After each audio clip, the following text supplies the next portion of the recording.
The wind carried secrets through the canyon. Dry sage sang against the rocks.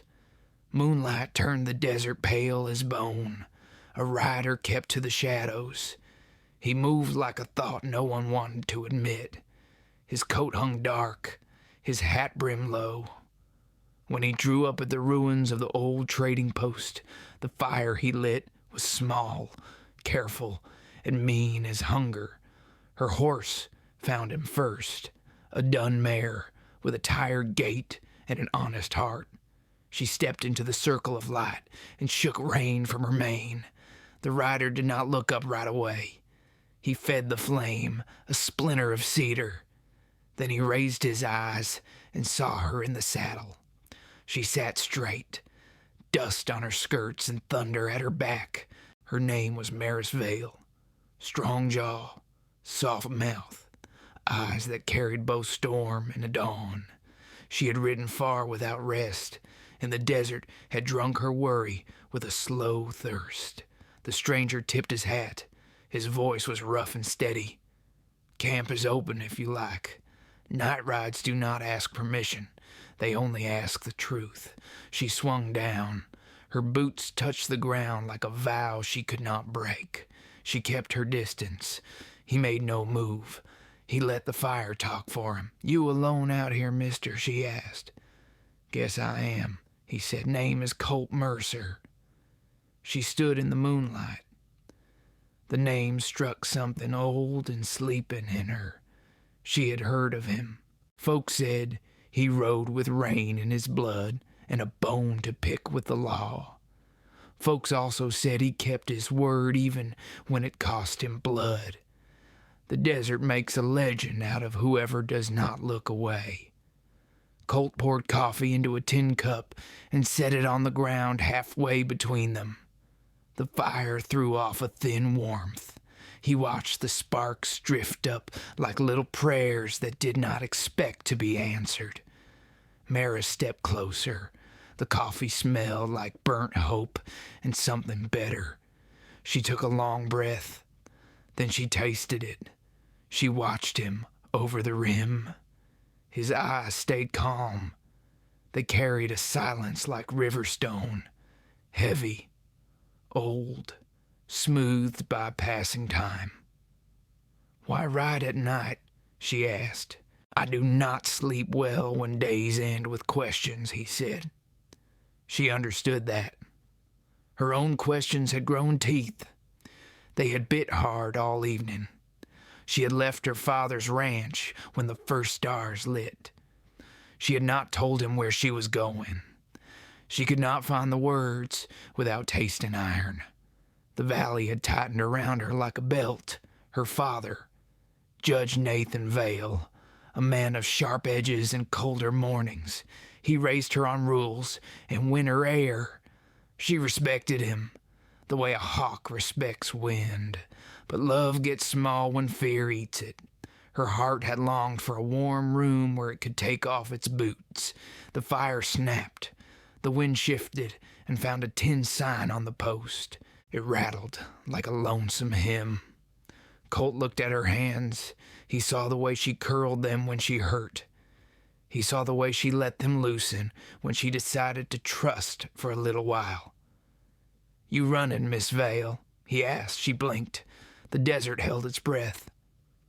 "Maybe I am," she said. "Maybe I only came out here to hear what the night says, when it is honest." The honesty of the night was this. Two strangers stood close and did not admit how close they were.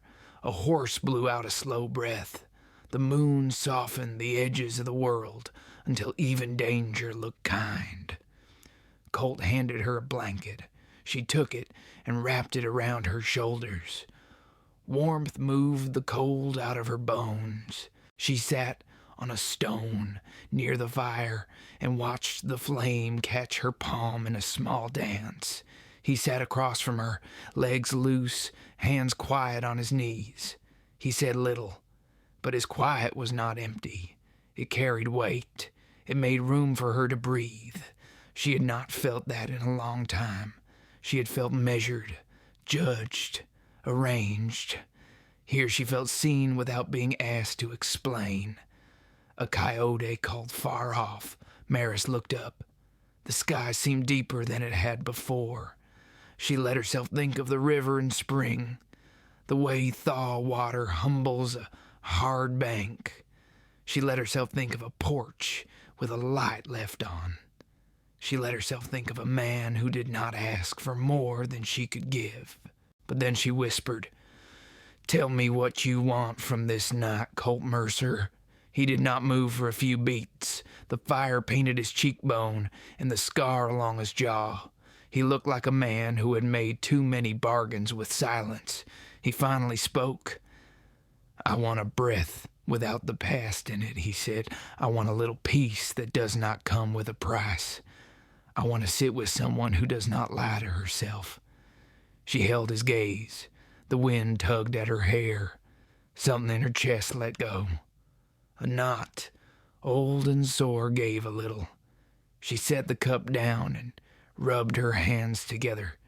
Her fingers remembered a time they were not always fists. "You speak like a man who is lost," she said. "I speak like a man who is not done," he answered. She almost smiled. The heat of the fire met the cool of the night on her skin. The touch of both made her feel awake in a way that did not ring with alarm. It rang with life. It rang with a promise she could almost hear. What he did not know was that her father's enemies had grown bold. What she did not know was that one of them had hired Colt Mercer 5 months back for a job he had refused. What none of the nightbirds knew was the size of the debt Colt carried. A name he repeated when sleep failed him. A name that had carved a narrow road inside him. The flame folded low and then lifted again. She leaned closer to warm her hands. He noticed the scar on her wrist, a small white thread. He did not ask. She felt his eyes find it and move on. The respect in that small act pressed against her ribs like a tender palm. Sometimes the desert heals by letting a person speak. Sometimes it heals by asking them not to. Maris chose not to. She sat quiet and let the fire talk. He rose and added wood. He took off his glove and reached for his coffee. His fingers brushed hers by accident. The touch was small. The heat it woke was not small. It ran up her arm and found the hollow at her throat. She steadied her breath. He did too. He stepped back. He let the moment land where it wanted. Another coyote called. Closer now. A cloud drifted across the moon and thinned it. Shadows pulled longer. The trading post sighed. Colt looked toward the black line of the road. His face sharpened. Maris followed his eyes. 2 slow lights moved across the ridge. Lanterns. Riders. She counted the beats between the lifts of light. She could hear the jingle of tack. Low, mean, familiar. He spoke soft. "You expecting company, Miss Vale?" "No," she said. Her mouth went dry. Her father kept men on night rounds. These were not them. Colt picked up his rifle. He checked the chamber. He did not grandstand. He did not glare. He only set himself the way a man sets himself when he has stood between danger and something he has decided to keep safe. She stood beside him and felt the ground steady. She did not know why.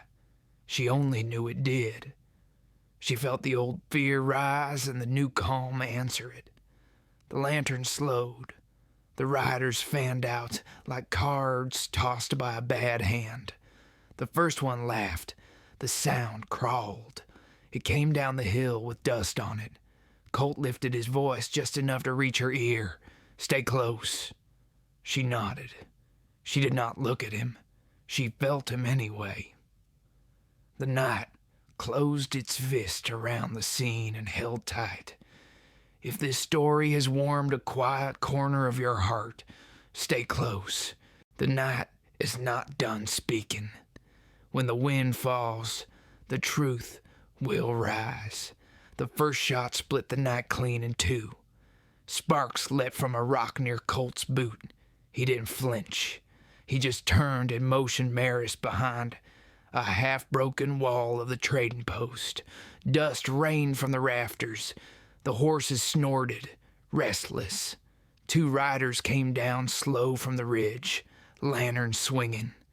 The glow showed their faces, one thin and cruel, one thick around the eyes like he'd seen too many winners.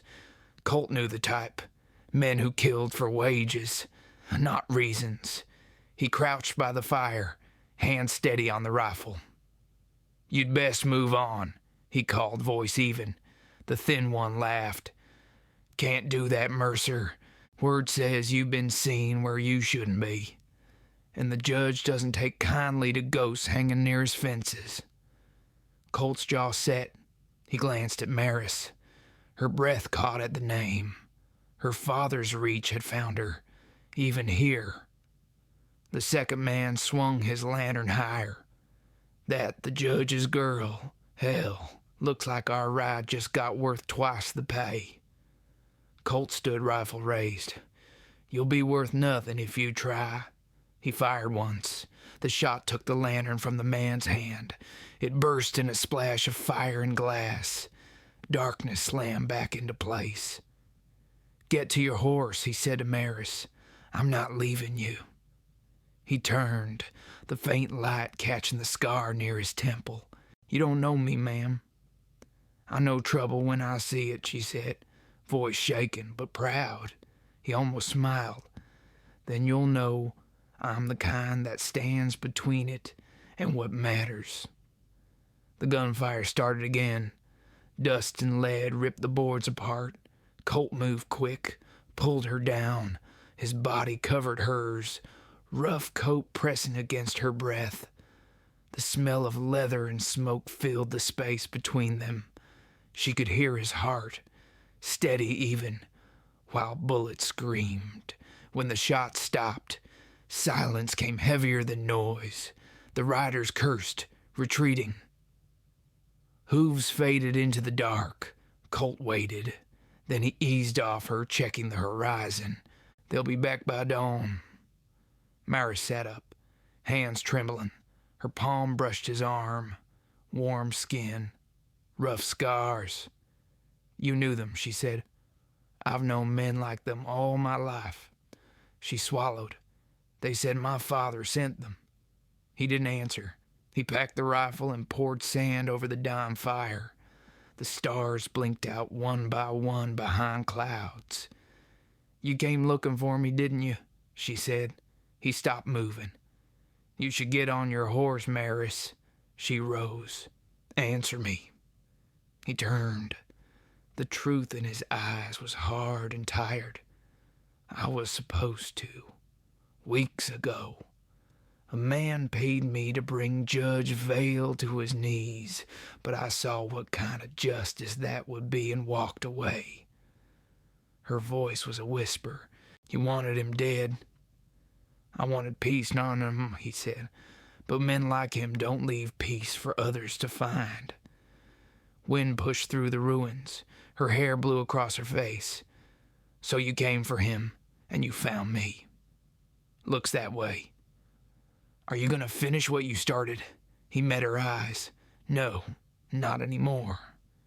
She stepped closer, anger trembling under her skin. "You should have told me who you were. You'd have run." "Maybe, but I wouldn't have doubted what I felt tonight." He looked away. "You don't owe me belief." The air between them ached with words unsaid. Far off, thunder rolled over the mesa, the scent of rain mixed with gunpowder and fear. Maris wrapped her arms around herself. "If you hated my father, you should know he's already dying by his own rules. He built walls no one can live behind." Colt studied her, saw the loneliness behind the fire in her eyes. "And you?" "I keep mending the same fences he breaks." He nodded once. "You don't have to." She almost laughed. And do what? Ride with a man who was hired to kill him? The silence answered for him. Then she looked toward the road where the riders had vanished. They'll come again. I'll see to that, he said. Why, to clear your conscience? He shook his head. Because I don't shoot at women who carry more courage than fear. She felt something uncoil inside her chest. You'll die protecting me, she whispered. I've died for less. He checked the rifle again. His hands were calm, deliberate.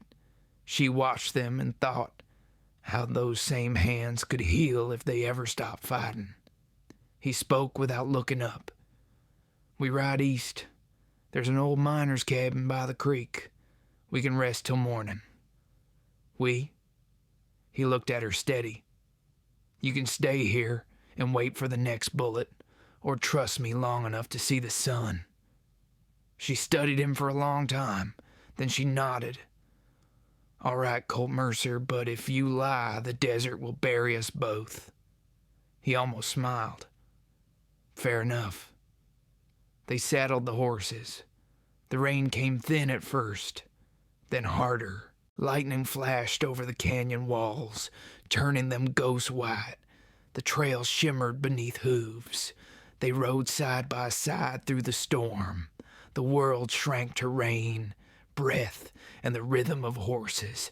Somewhere between one flash and the next, she reached out and touched his arm. Just a brush. Enough to remind them both that life still pulsed under all that dust and vengeance. He didn't pull away. When they reached the cabin, dawn had begun to color the sky. Smoke rose from the wet earth. Colt dismounted, checked the door, and let her step inside first. The room smelled of pine and old fire. She set her wet shawl by the hearth. He lit the lamp. For a moment their eyes met in the small gold circle of light. You should rest, he said. So should you. He nodded, but didn't move. The rain softened on the roof. Slow and rhythmic, it filled the silence with something almost kind. She sat on the edge of the cot, boots still on, hair damp against her neck. He leaned against the doorframe, watching the gray dawn push its way through the cracks. Neither spoke. The quiet did the speaking. It said they were both running from the same ghosts, only in different directions. And for a heartbeat, those ghosts seemed far away. If this story has warmed a quiet corner of your heart, stay close. The dawn is coming, and its light will not be gentle. The rain slowed to a hush. Only the creek outside kept its restless song. Colt sat by the cold hearth, cleaning his rifle. The rhythm of cloth and metal was steady, the kind that filled silence without breaking it. Maris watched from the cot, her hands clasped tight in her lap. She'd never seen a man so still, as if each breath was measured by memory. You don't sleep, she said. Not much use for it, he answered. Why? He looked up. Dreams make liars out of men. The words settled between them, heavy as dust. She knew about lies that came wrapped in care. Her father's voice carried promises too. Protection, safety, pride, all things that turned to chains when she grew old enough to see their weight. She rose and went to the window. The clouds were breaking. Light spilled thin across the mountains. You ever wish you'd been born somewhere else? He smiled without warmth. World don't change just because a man does, but sometimes he can carve a small piece of it that fits. She turned, the pale dawn outlining her figure. And where's that piece for you? Wherever the noise stops. He went back to the rifle, but his shoulders shifted. Something unguarded flickered through.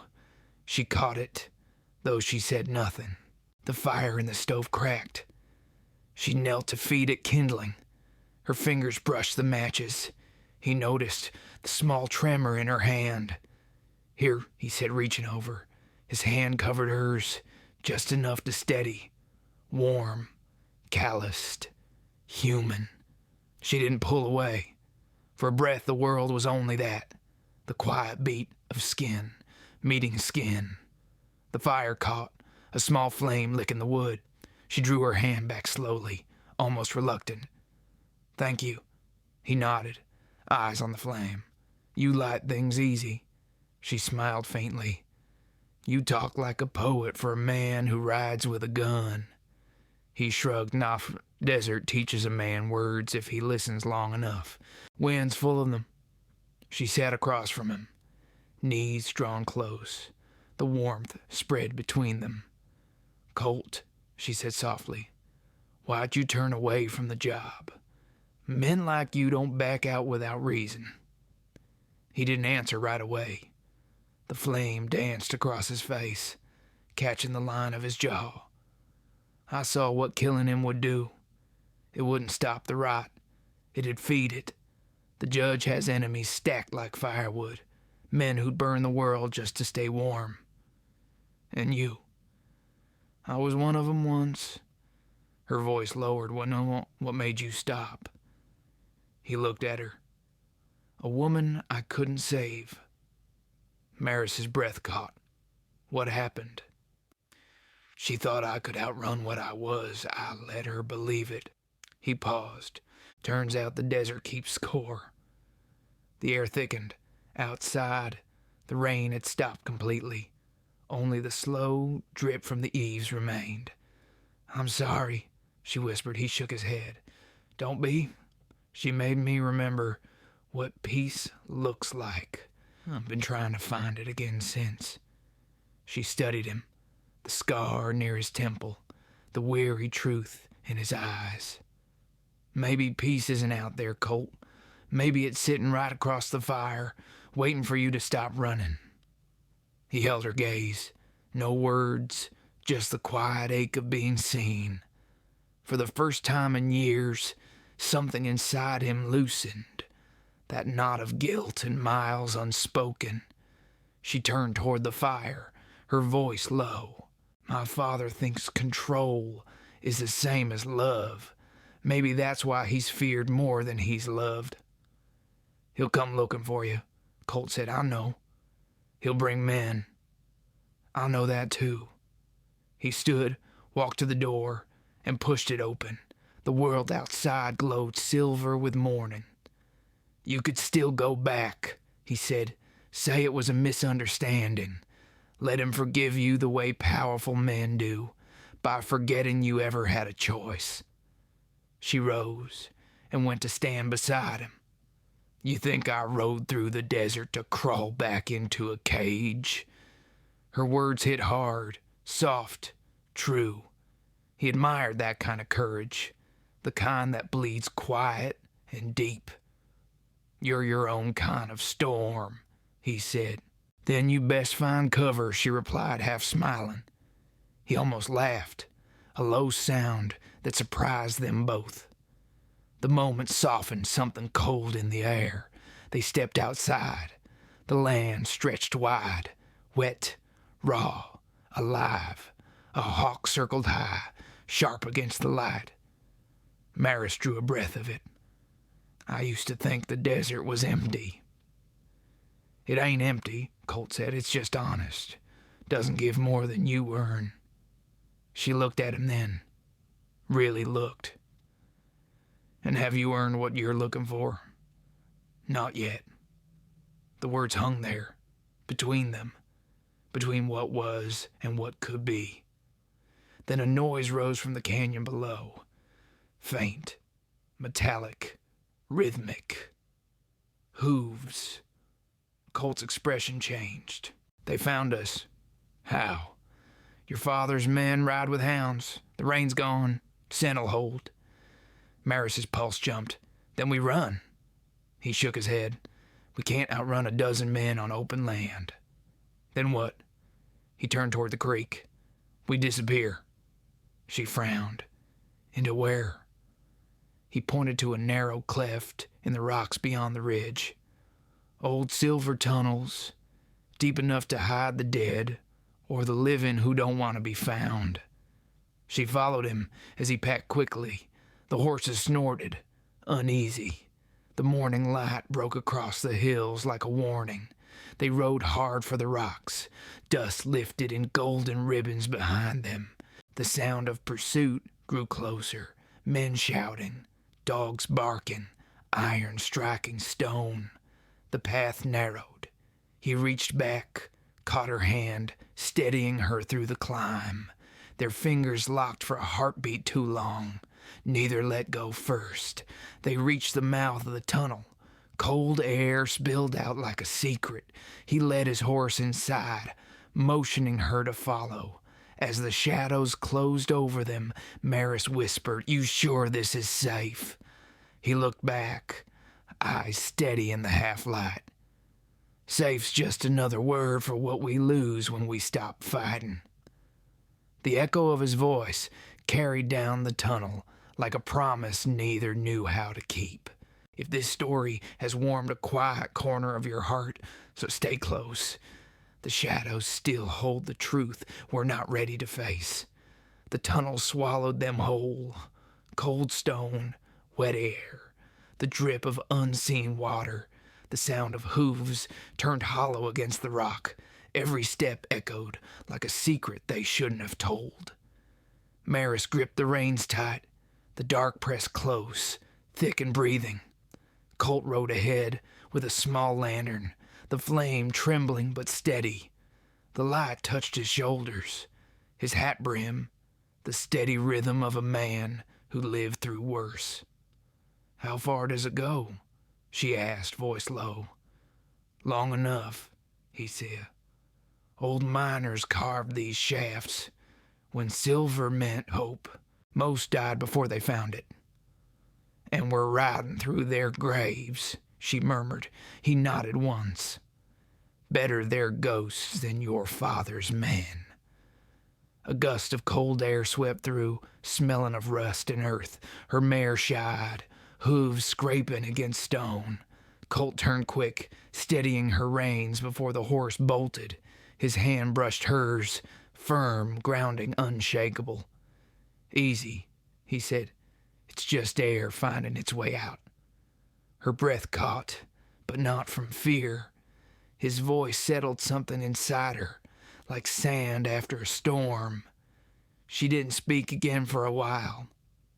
The passage narrowed. The walls drew closer until their shoulders brushed the damp stone. The lantern's light rippled across wet veins of ore. Maris whispered, "Wait, chump. It feels alive." "It is," Colt said. "The earth remembers more than people do." They rode until the air thickened with dust. The tunnel widened into an old chamber, wooden beams blackened by time, a broken cart half buried in rubble.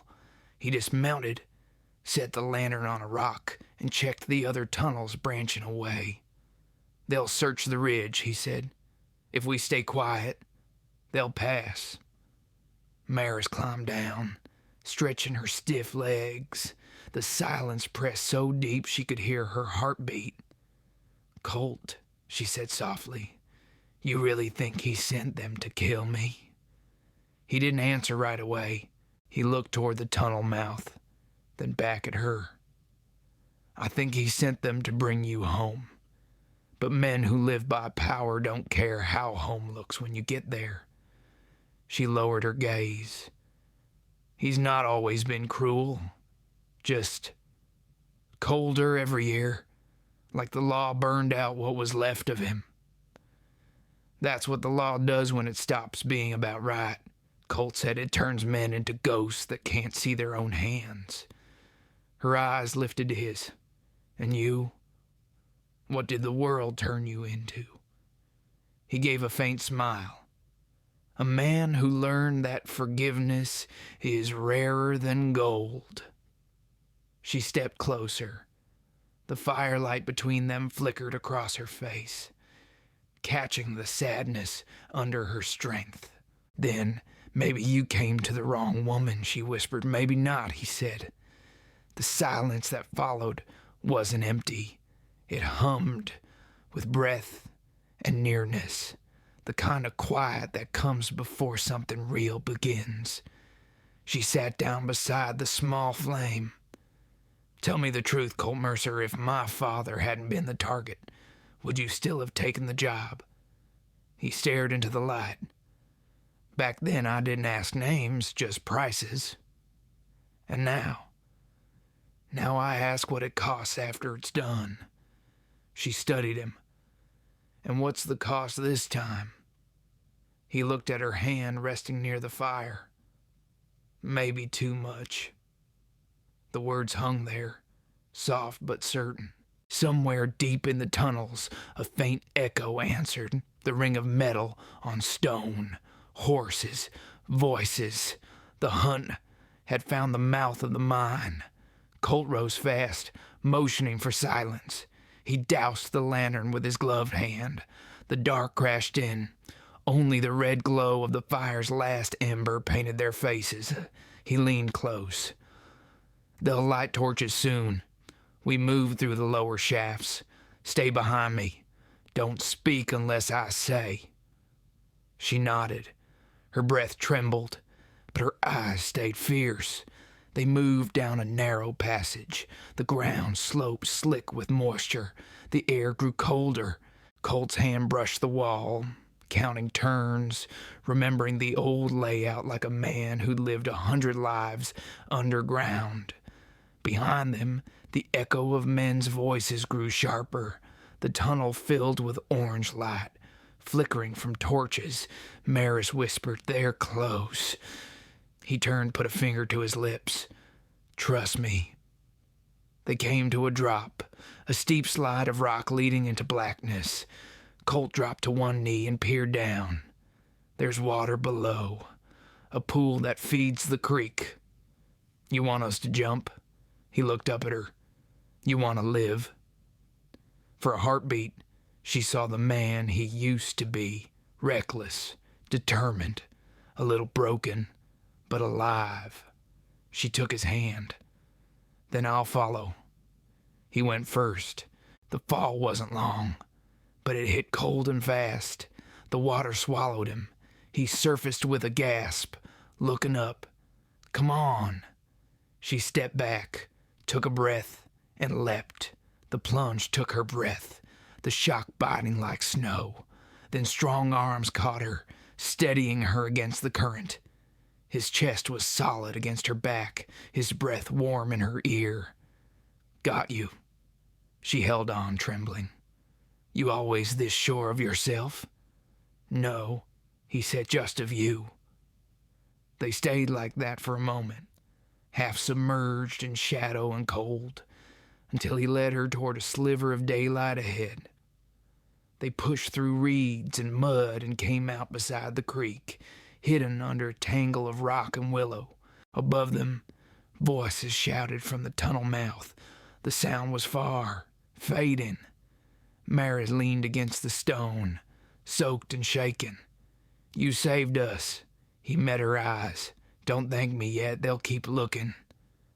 "I don't care," she said, breathless. "I'm done hiding from who I am." "And who's that?" "A woman who won't live by another man's anger." He nodded slowly. "Then we ride north. There's a cabin in the pines near the ridge. No one'll think it'll look that high." She smiled faintly. "Always a plan, huh?" "Always," he said, "except for the ones that matter." The wind lifted the wet strands of her hair.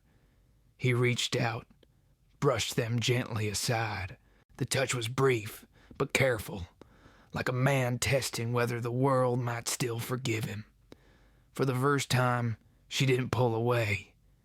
If this story has warmed a quiet corner of your heart, stay close. The mountain has not yet shown what it's hiding. By dusk they reached the ridge. The air had thinned, sharp with pine and old rain. Mist coiled along the tree line, silver as smoke.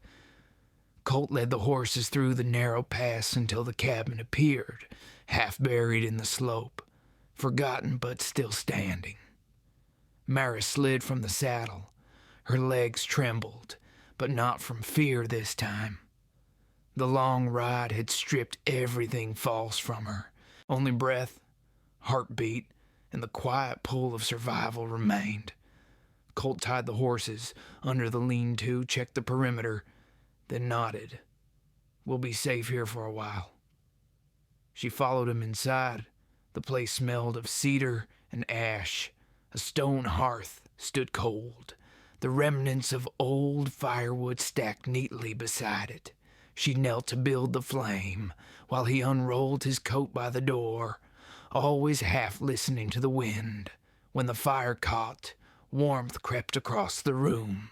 The light touched his face first, the tired jaw, the scar, the calm that came from living too long with ghosts.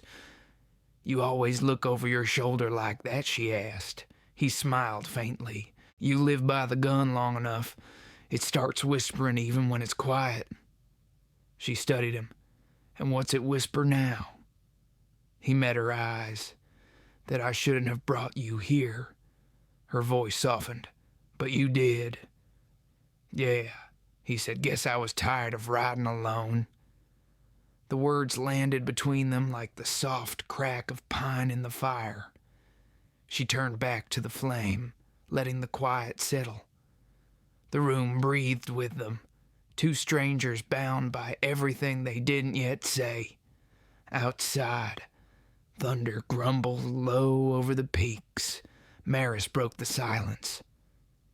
"You said once that forgiveness is rarer than gold. What would you do if you found it?"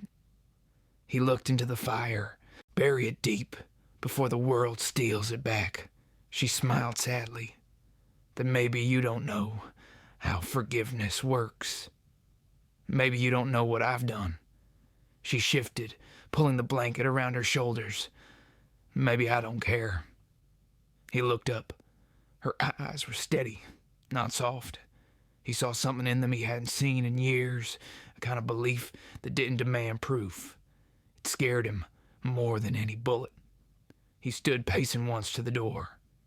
"You should rest. I'll keep watch." She didn't move. "Colt, sit." The command was quiet but firm. He obeyed, more out of surprise than habit. She poured water from a canteen into 2 tin cups and handed him one. Their fingers brushed again, and that small contact lit a spark neither dared name. "You ever think you were meant for something better?" she asked. "I used to," he said. "Then I learned the desert don't promise more than survival. Maybe survival's not enough anymore." He met her gaze. "What else is there?" She leaned forward, voice low. "To live without fear. To feel without asking permission." His throat tightened. "You talk like you already found it, hermit." "Maybe I'm still looking. Maybe I thought I saw a piece of it in you." The firelight trembled across her face.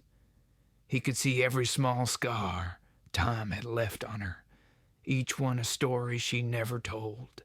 He wanted to trace them with his hands, not out of hunger, but out of understanding. He looked away. "Don't make me into something I ain't." She smiled faintly. Too late. The wind rose outside, pushing against the walls like an old ghost wanting in. Colt stood and threw another log onto the fire. The glow deepened, filling the room with gold. "Maris," he said, "your father. What will he do if he finds us?" She was quiet for a long time. "He'll say I betrayed him, that I chose wrong." "And did you?" She lifted her eyes. "Maybe I finally chose right." He stared at her, unable to speak. Somewhere deep inside, the tight coil of guilt he'd carried began to loosen. The storm broke suddenly, rain hammering the roof. She flinched at the thunder. He crossed the room and knelt beside her, his hand brushing her shoulder. "It's just weather," he said, "I know." But she didn't move away. The air between them thickened, warm and charged. The rain became a curtain around the cabin, sealing them inside their own small world. She looked up. "You're close enough to kiss." He didn't answer. He didn't need to. His hand found her jaw, rough thumb tracing the line of her cheek. Her breath caught. The world went still, except for the rain, and their hearts keeping time. He leaned in, slow, as if giving her time to stop him. She didn't. The kiss was soft, almost cautious at first, then real, raw, and deep enough to taste the ache of everything they'd both lost. When they broke apart, she rested her forehead against his. "You shouldn't have done that," she whispered. "I know. Do it again." He did. Outside, lightning split the sky. Inside, two people who had no right to belong to each other found the one place they finally did. When the storm eased, she curled near him by the fire, eyes heavy but calm. He watched her until her breathing steadied, until the weight of the world seemed to lift for just 1 hour. He whispered more to himself than to her. "I was supposed to kill the man who raised you. Instead, I found the reason not to. If this story has warmed a quiet corner of your heart, stay close. The night's fire is only beginning to tell what it burns for." Dawn slipped slow over the ridge. The storm had left the world washed and trembling, each pine needle jeweled with light. Smoke still rose from the hearth, thin and blue. Colt stepped outside, boots sinking into wet earth, eyes scanning the valley below. The air smelled of rain and pine sap, clean, honest. It almost felt like peace. Inside, Maris stirred. She woke to the soft creak of the door and the faint chill left behind him. The blanket had fallen from her shoulder. She pulled it close and sat up, the firelight brushing across her skin like a memory. Colt stood by the fence, hat low, jaw tight. She watched him from the doorway a long while before speaking. "You always leave before the sun does?" He turned, one hand resting on the post. "Habit. Morning light makes a man visible." "Maybe that's not always bad." He smiled without humor. "In my line of living, it usually is." She stepped closer, the boards soft under her bare feet. "Last night." He raised a hand. "Don't apologize." "I wasn't going to," she said. "I was going to thank you." That caught him off guard. For what? For remembering what gentleness feels like. His breath hitched a little. "You make it sound like it's something rare." "It is," she said. "Rarer than gold, rarer than forgiveness, maybe rarer than truth." He looked away, the muscles in his jaw shifting. "You talk like you still believe in things that don't stay." She smiled softly. "Maybe that's why I find you dangerous." He met her gaze. "You think I'll break what you've got left? I think you'll make me want something I can't keep." The words sat between them like a drawn breath neither could release. Then the world broke the silence.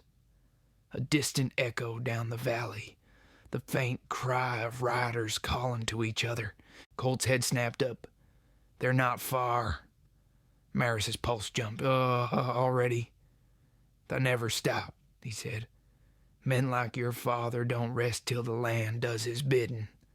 He moved fast, rolling his gear, checking the rifle, tightening the saddle straps.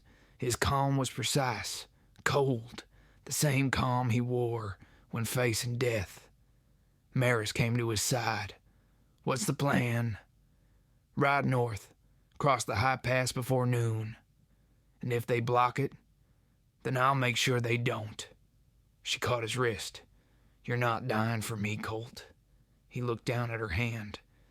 "You don't get to choose what I die for." Her voice trembled. "And if I say I can't lose you," he softened, almost smiled, "then I'd best give you a reason to remember me instead."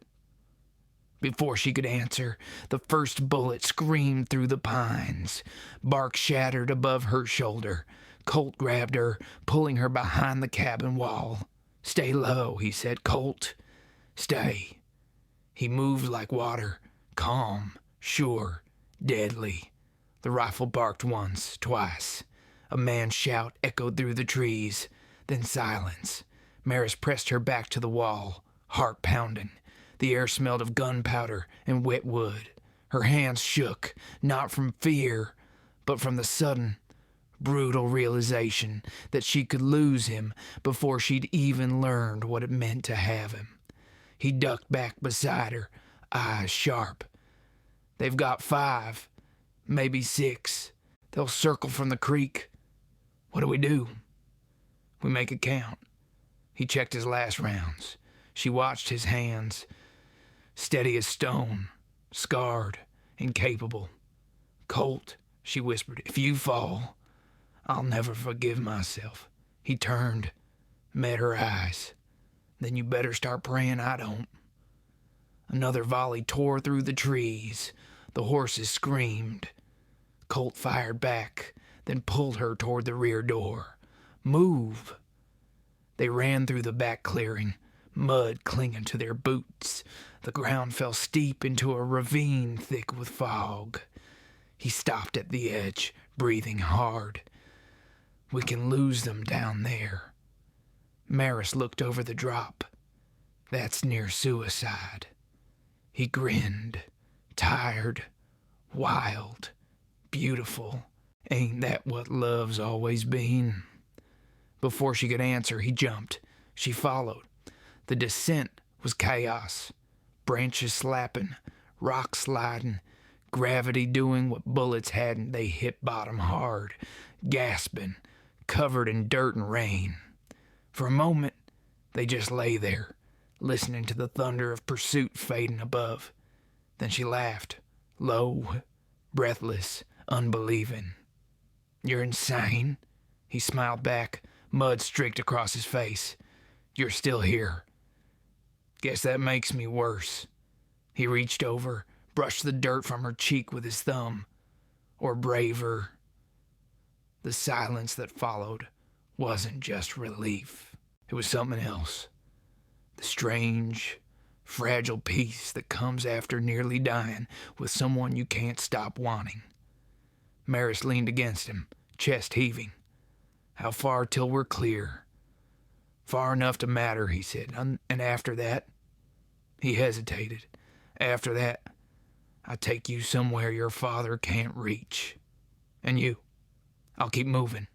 She looked up. "You could stay. Just once in your life you could stop." He exhaled, long and slow. "Maybe I don't know how." "You could learn," she said, "with me." He wanted to believe her. God, he wanted to. But belief had always been a luxury men like him couldn't afford. Still, as the sun bled over the ridge and her head rested against his shoulder, he thought maybe, just maybe, this was what peace felt like before it broke again. If this story has warmed a quiet corner of your heart, stay close. The sun is rising, but every light casts a shadow waiting to be faced. The ridge burned gold beneath the afternoon sun. They rode hard until the world turned quiet again, the air heavy with dust and the ghost scent of rain. The valley stretched below, endless, open, and too honest for lies. By dusk, they found shelter beneath an outcrop of stone. The land dipped into a shallow hollow where spring whispered beneath the rocks. Colt led the horses down, letting them drink, while Maris gathered dry branches. The silence between them wasn't cold. It was tired, thoughtful, the kind that comes after running too long from the past. She knelt near the fire pit, striking flint. "How many miles have we covered since sunrise?" He shrugged, "are enough to make your father's men curse the day they saddled up." She smiled faintly, the spark catching tender. "You always talk like danger's an old friend." "Sometimes it's the only one that stays," he said. The fire took. A thin orange glow stretched across his face, softening the lines, turning him almost young again. She watched the way the light found the silver in his eyes, the way the wind caught his hair. "Colt," she said quietly, "what did the woman you lost look like?" He didn't answer right away. The pause was long enough that she regretted asking, but then he spoke. "She looked like a promise I couldn't keep," he said, "and she died thinking I didn't try." Maris's chest tightened, and now I try too hard. She reached across the fire, her hand hovering near his. "Oh, you can stop trying. Just be here." He looked at her hand, then at her. The wind carried ash between them.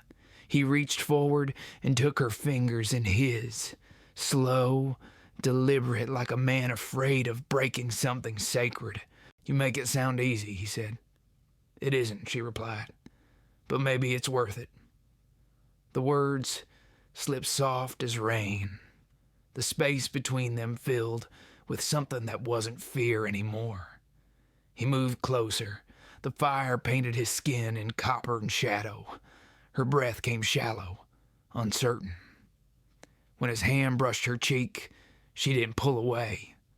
The kiss came quiet, no rush, no hunger, just the steady rhythm of two people remembering what it meant to feel alive. His lips were warm, patient, and heavy with everything he didn't say. Hers trembled with everything she didn't know how to ask for. When they parted, the world seemed softer, the desert breathed slower, even the fire leaned close, crackling low and intimate. Maris rested her head against his shoulder. "What happens when they find us?" "They will," he said. "Men like your father don't stop until they lose something worth keeping. And when that happens, then maybe he'll finally see what love costs." She was quiet a long while. Then she whispered, "He'll never forgive you." "I don't need him to." Her fingers traced the scar along his jaw. "But I think you still carry that weight." He nodded once. "I carry more than that." "Tell me." He hesitated, the firelight flickering in his eyes. "Years back, before your father ever knew my name, I rode with a man named Decker. He was lawless, cruel, said he wanted justice for his family. What he wanted was revenge. He hired me to help take it. I didn't know who the target was until it was done." Maris's voice dropped to a whisper. "My father?" He shook his head slowly. "No, a sheriff near Abilene. A good one. Your father's friend." She stared at him, the truth cutting deep. "And you pulled the trigger." He looked away. "No, but I didn't stop the man who did." The silence that followed was cold as stone. The fire snapped, throwing sparks that vanished before they landed. Maris rose, turning from him. "So that's why you were hired to kill my father. Because he knew you once. Because you remind him of the blood he couldn't wash off." He stood voice low. "I didn't come here to defend myself." "Then why?" she demanded. He met her eyes. "To end the circle, to stop one more death from feeding another." Her anger faltered. She saw the truth there, the kind that hurt worse than lies. He wasn't excusing himself. He was confessing. She sank to the ground, face in her hands. "You're the reason every road feels like a wound." He went to her, kneeling in the dust. "Maybe. But I'm also the man who'll stand between you and anyone who tries to make it worse." She looked up, tears mixing with the dirt on her cheeks. I don't know if I can forgive you." He nodded. "Then don't. Just don't hate me yet." She stared at him for a long time, searching the lines of his face, the exhaustion, the regret, the quiet steadiness that shouldn't have survived a life like his. Finally, she whispered, "I don't." The wind shifted. The night grew softer, almost tender again. Colt reached for her hand. "You got my word, Maris. Whatever happens, you'll live free of him, and free of me if that's what it takes." She closed her eyes, voice breaking. "And if I don't want to be free of you?" He touched her cheek, thumb brushing away a tear. "Then we're both already lost." The fire burned low, gold fading into red. Outside, the desert whispered through the dark, a sound older than pain, older than love. If this story has warmed a quiet corner of your heart, stay close. The wind still carries what neither of them is ready to say aloud. The wind came cold off the mesa that night. It carried dust and memory, the kind that stung when it touched skin. The fire was down to coals, soft and red, a heartbeat in the dark. Maris sat wrapped in Colt's coat, eyes fixed on the horizon where the stars pressed low. "You think he's close?" she asked. Colt nodded. "He'll find the trail by morning." "You sound sure." "I've seen the kind of men your father keeps. They track like wolves. They don't stop until someone bleeds." She drew the coat tighter around herself. "Then what happens when he does find us?" Colt looked into the fire. "Then it ends, one way or another." The words were simple, but the way he said them carried a kind of peace that frightened her more than the threat itself. "You mean to face him?" "I mean to finish what started years ago. Not with a bullet, just the truth." She studied him, the faint light tracing the scar along his jaw. "He won't listen, Colt." "He doesn't have to." The silence stretched thin, filled with the soft rasp of crickets and the crackle of dying wood. She reached out and touched his hand where it rested on his knee. "You can't keep saving everyone," she said. "Not me, not him. You'll lose yourself again." He turned his palm, fingers brushing hers. "Maybe I already did. Maybe this is all that's left worth losing." Her breath caught. The nearness between them was quiet, trembling, alive. "Colt," she whispered, "what happens if we live through this?" He smiled a little. "Then we start forgetting what it felt like to run." "Could you?" "I'd learn, if you stayed." She looked down at their joined hands, small against his. "You'd want me to?" His thumb traced the edge of her knuckles. "I already do." The firelight dimmed, leaving only shadows and breath. Her heart beat loud enough to hear. She leaned in until their foreheads touched. The world outside could have vanished, and neither would have noticed. He kissed her slow, the kind that felt like a promise, whispered through smoke. No rush, no claim, just two broken souls remembering how to be whole. Her hand slid up his chest, feeling the slow rise and fall beneath. His arm wrapped around her waist, pulling her closer, steady as the earth beneath them. When they broke apart, her voice came small. "You make it easy to forget who you were." He looked at her. "And you make it hard to remember." Outside, thunder rumbled far to the east. A storm building again, maybe miles away. The desert never stayed still for long. Maris rested her head on his shoulder. "I used to hate this land," she said softly. "Too wide, too empty. Now I think it's the first place I've ever breathed right." He smiled into her hair. "That's what freedom smells like. Dust and rain and something that don't belong to anyone. They sat like that for a long time, the silence speaking for them, but peace in the west was like a coin tossed in the wind. It never stayed on the same side for long. Just before dawn, the horses stirred. Colt's head lifted. He listened, every muscle still. Then came the sound. Hooves, faint but certain, riding hard along the ridge. He stood pulling his revolver from its holster. Maris rose too, her face pale in the half-light. "How many?" she asked. "Enough to finish it." He turned toward her. "You ride south. Take the trail by the creek. You'll hit the canyon fork by sunset. Don't stop for anyone. I'm not leaving you. You are." His tone softened but stayed firm. "If you're here, I'll fight to protect you. If you go, maybe I can fight to live." Her throat tightened. "Colt, please." He cupped her face, thumb brushing the corner of her mouth. "You've given me more peace in 3 days than I've known in 3 years. Don't let it end here." She shook her head, tears welling. "You think I can ride away knowing you're facing him alone? You'll do it because it's what's left of mercy for both of us." The first shot cracked through the dawn. The sound echoed across the rocks. Birds scattered from the ridge. He kissed her one last time, hard, final, filled with everything he couldn't say. Then he turned, rifle in hand, and walked toward the sound.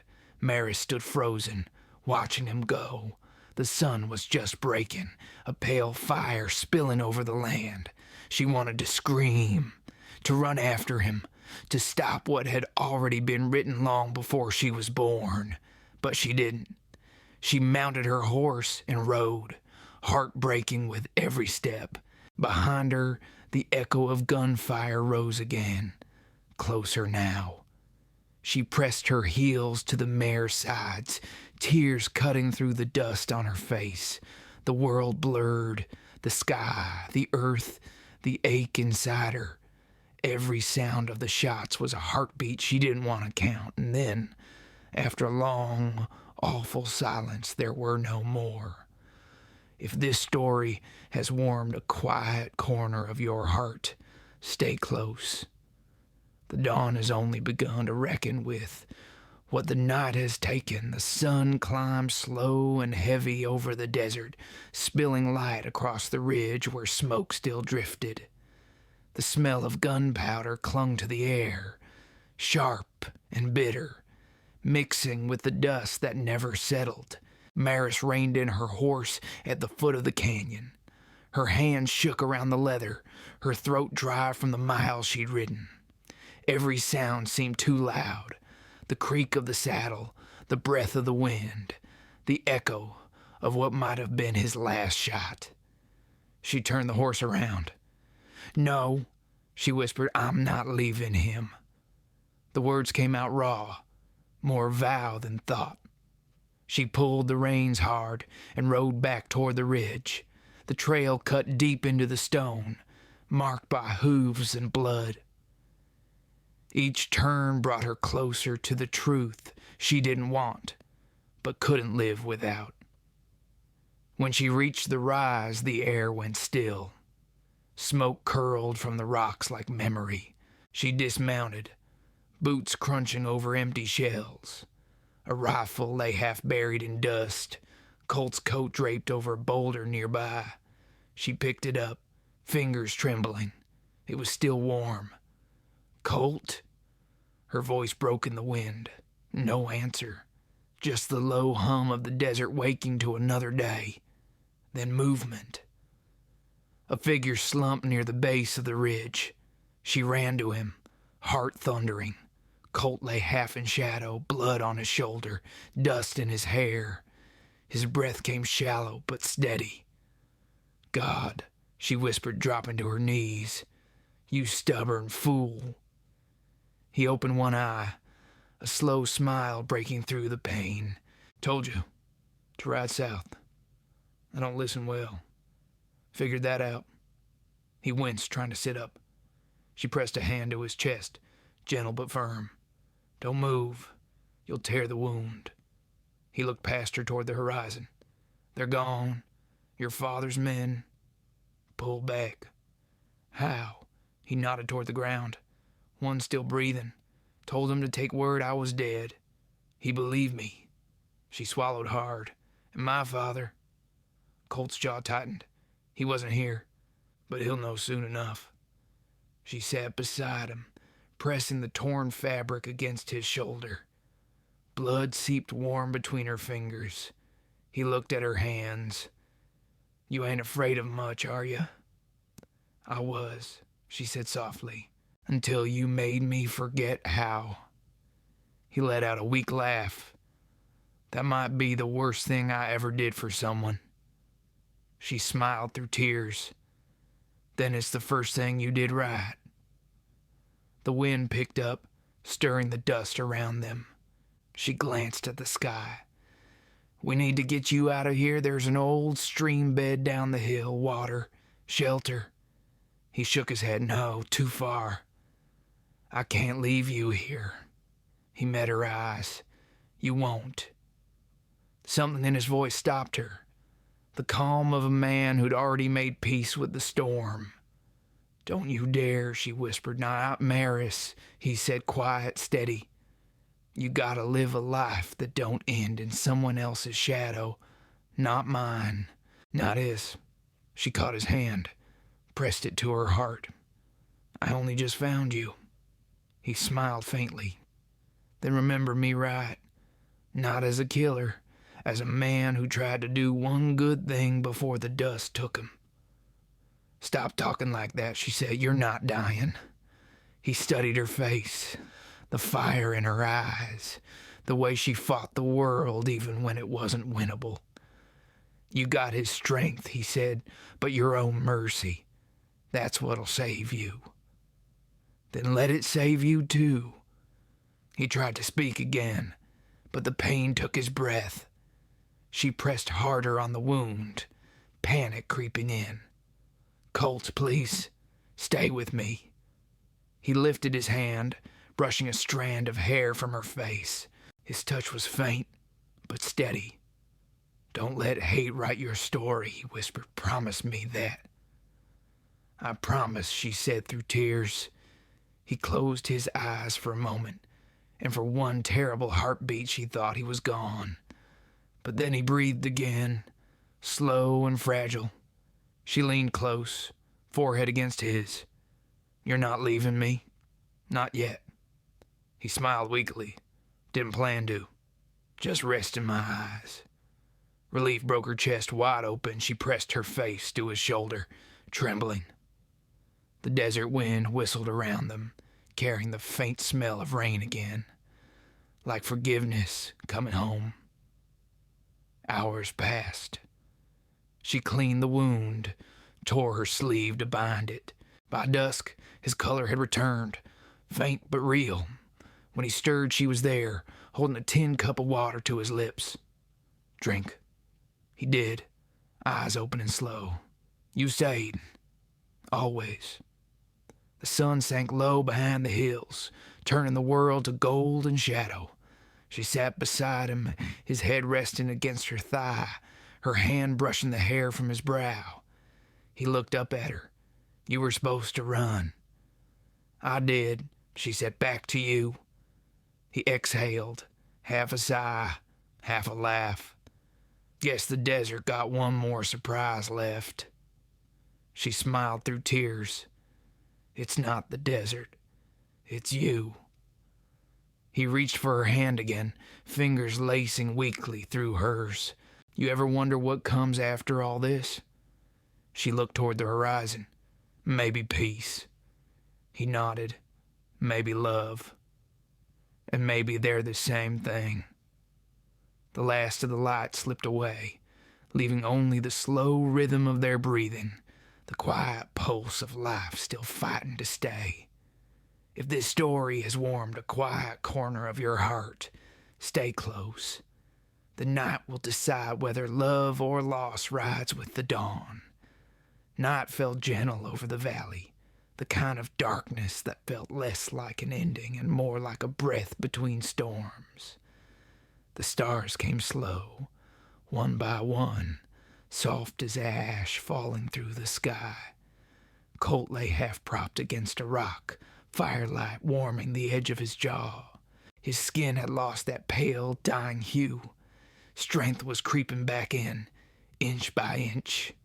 Maris sat close beside him, her hand resting against his chest, feeling each heartbeat as proof that he was still here. For a long while, neither spoke. The world outside the circle of flame was vast and quiet. No pursuit, no thunder, only the whisper of wind through sagebrush. He broke the silence first. You ever notice how quiet sounds louder after you've been shot at? She smiled softly. It's like the world's listening to make sure you're still breathing. Maybe it is. He looked at her. Maybe that's all it ever wanted from us. Just to keep breathing. She turned her gaze toward the sky. When I was a girl, I used to think the stars were windows. I'd tell myself someone up there was watching, making sure I didn't get lost. He studied her, the firelight catching in her hair. You still believe that? Tonight I might. He chuckled low, then winced at the pull in his shoulder. She touched his arm gently, and his breath steadied under her hand. You should sleep, she said. You need it. He shook his head. Not yet.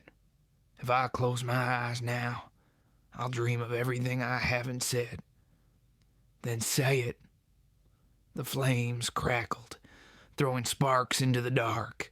He turned toward her, voice quiet. I spent my life riding toward vengeance, thinking it'd make things right. But the only thing that ever made sense was you, sitting beside a fire you built yourself, telling me the desert ain't empty after all. Her eyes shimmered in the light. You think this ends with me saving you, Colt? He smiled faintly. No, Maris. I think it ends with you saving yourself. She reached for his hand, threading her fingers through his. Maybe I already did. Maybe we both did. The night deepened around them, the stars drawn closer until it felt like they were wrapped inside the sky itself. He looked toward the horizon, where a faint silver line marked the coming dawn. When that light hits, we'll ride east, over the hills, through the pass. There's a ranch up near the river country. Quiet place. Folks mind their own. You could start again. She corrected. He met her eyes, something soft, breaking in his chest. They sat in silence, listening to the slow rhythm of fire and wind, two weary souls who had finally stopped running. When the first light touched the mountains, the world turned gold. Colt tried to stand, but his legs trembled. She helped him, one arm around his waist. Easy, she whispered. Feels like learning to walk again. Then we'll learn together. They moved toward the horses, the valley waking with color. Pale rose, amber, silver. Mist hung low over the ground, curling through the grass like breath. The creek nearby caught the light and threw it back at them, bright as new hope. Colt paused before mounting. He looked back once to the place where the fight had ended, and something better had begun. You think he'll come for us? She shook her head. No, my father's done chasing ghosts. He studied her face, the calm there, the quiet strength. You really believe that? I believe in what's ahead more than what's behind. He smiled, the first real smile she'd seen from him. Then let's find out what that looks like. They rode slow through the dawn, side by side. The desert stretched before them, vast and endless, the kind of silence that promised more than it took. The light climbed higher, painting the land in gold and blue. He reached across the space between their horses, his fingers brushing hers. She took his hand and didn't let go. The road curved east, the mountains rising like old promises waiting to be kept. Behind them, the past finally sank into the dust.